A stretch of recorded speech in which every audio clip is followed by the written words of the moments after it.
Meski keluarga anak yang viral diminta melakukan perbuatan tak senonoh sekelompok pemuda di Palembang memilih berdamai, namun penyelidikan dari kasus tersebut terus dilakukan Subdit 4 Renakta Ditreskrimum Polda Sumsel.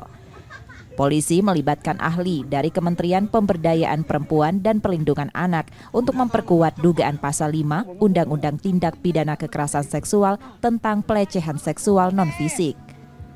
Keterangan ahli serta saksi lain yang sudah lebih dulu dimintai keterangannya menjadi bahan gelar perkara untuk menentukan tahapan berikutnya.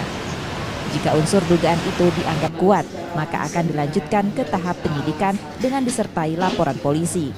Ada dua opsi atas dasar temuan atau laporan dari yang dirugikan.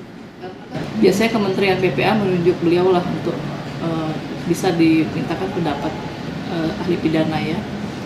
Memang sih menurut beliau setelah diputar sebanyak berapa kali, 3 kali, menurut beliau tidak menemukan ada unsur yang dugaan pasal 5 Undang-Undang TPKS, itu kekerasan seksual non fisik yang kita terapkan sama pasal 14 ya, perekaman yang bermuatan seksual.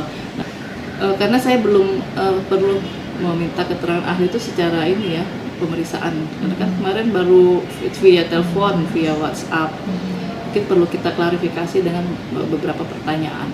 Nanti mungkin setelah itu barulah saya bisa melaporkan ke pimpinan.